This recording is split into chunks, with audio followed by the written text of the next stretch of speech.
of times I have people tell me things like, well, Tony, you're successful in your life because, after all, you're so motivated. I'm just lazy. I tell people, you're not lazy. You just have infinite goals. What we want to do here is get some goals that'll drive you, some goals that got some power behind them. And the way to do that, realize that right now you're about to create a real future that can make a major difference for you. That right now you're not just writing words down on a page, that even though you don't know how this is going to happen yet, that if you get something that you really want and you make it strong enough and you find strong enough reasons, you will find a way.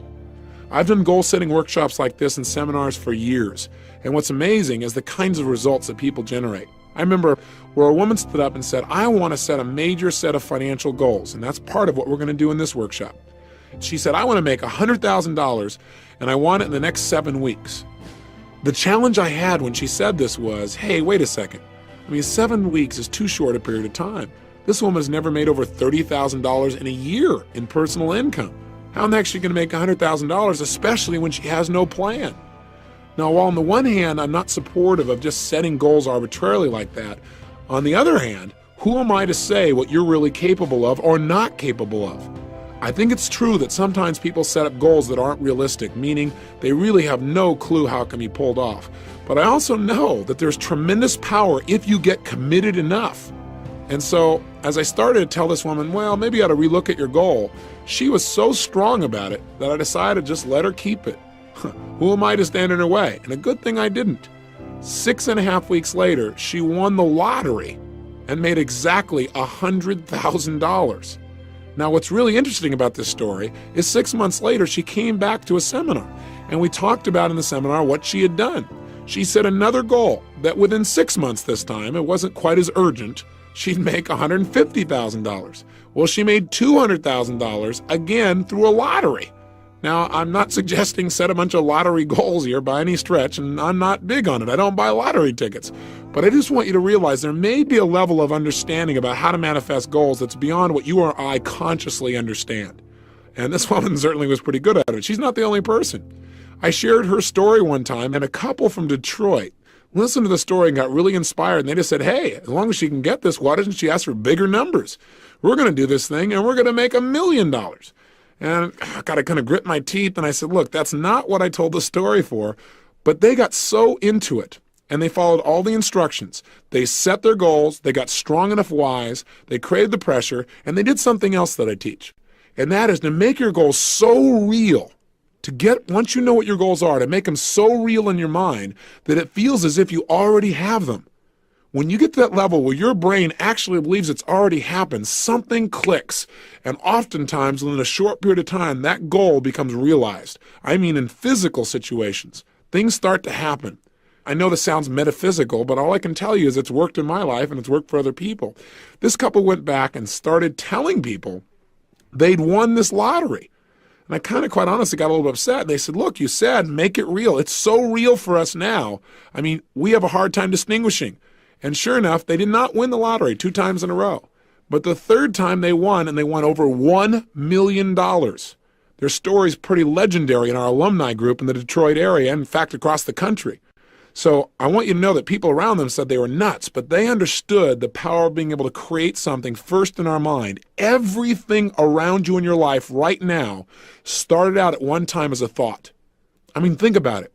What are some things that you have in your life right now? Some relationships, some people, some skills, some beliefs, maybe a job that once was nothing but a goal.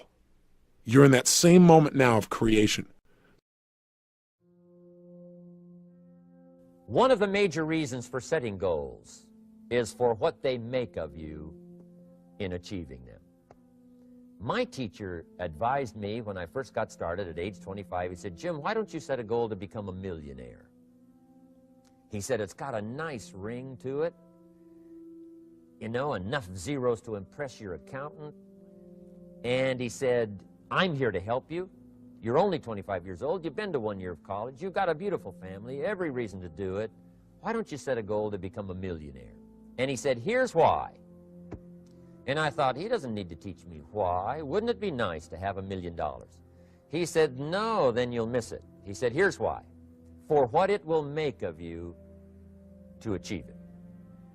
I'm telling you, that statement changed my life. Set the kind of goals that will make something of you to achieve them.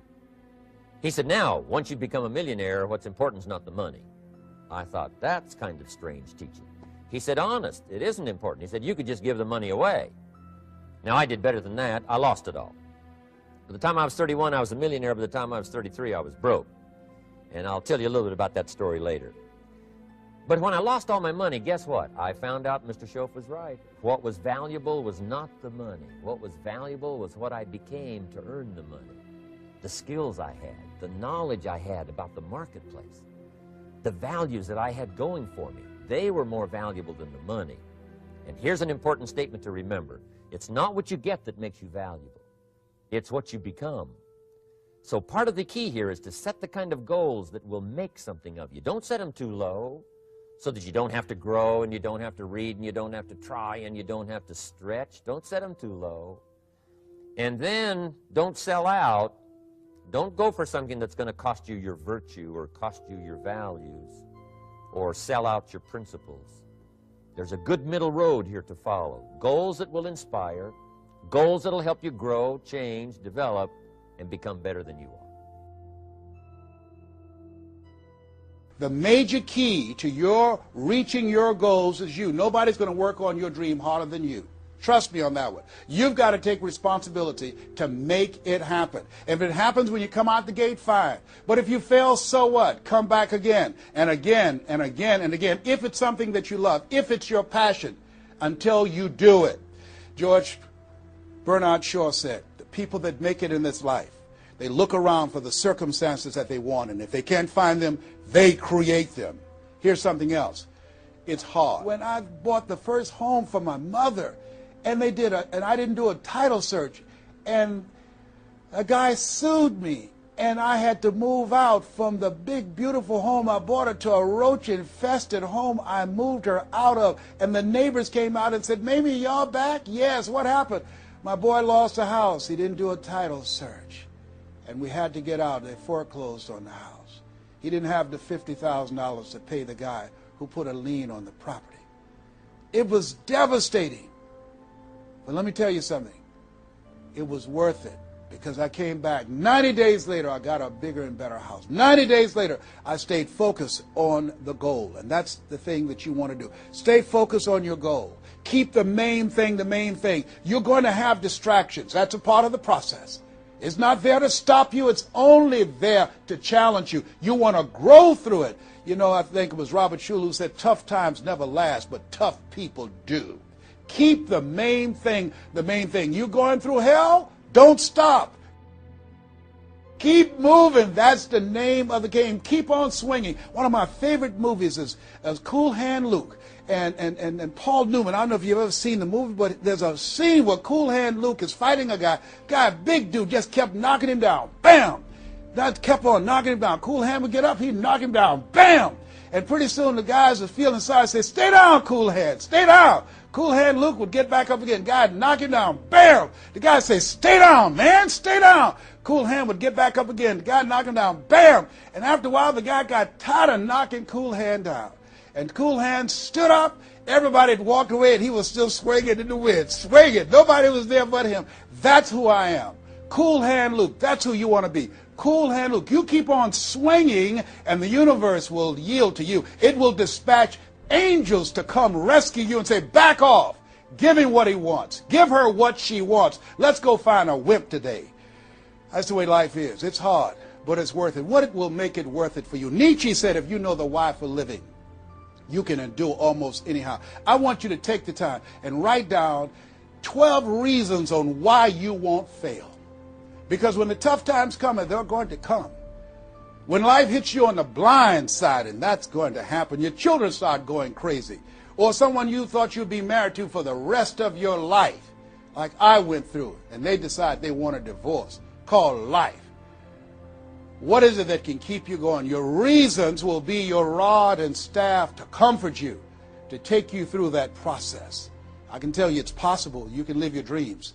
It's necessary that you surround yourself with people you can learn from and grow from, that you write your goals out, you work on them every day, that you have a made-up mind, I am going to make it. It's necessary that you constantly work on yourself, reading positive material, listening to positive material, going to seminars and workshops, investing in yourself, getting a coach.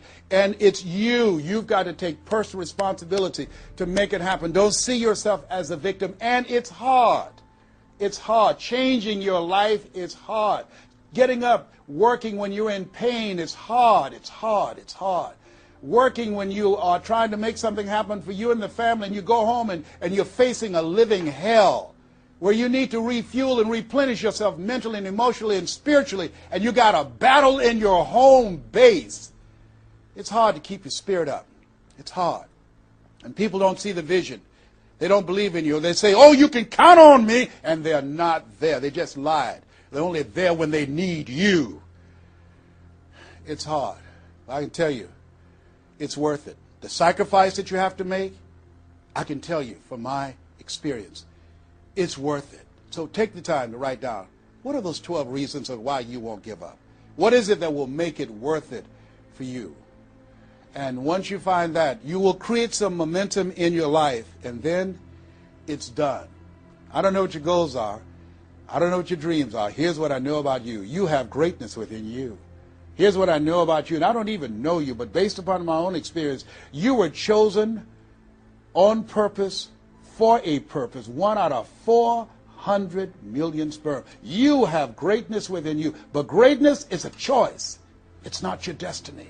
It's a choice that you have to make every day. Choose ye this day whom ye shall serve, the mediocre part of yourself or the greatness that you were chosen for.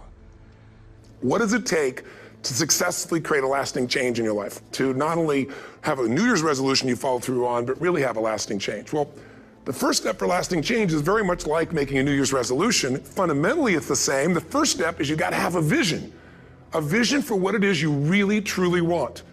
Not what you think you want or what you should have. I mean, what are most people's New Year's resolutions? I'm going to stop eating sugar.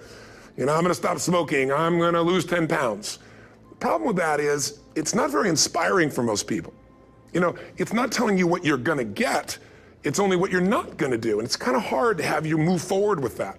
A vision is about what you're here to create. A vision that really works is one that excites you.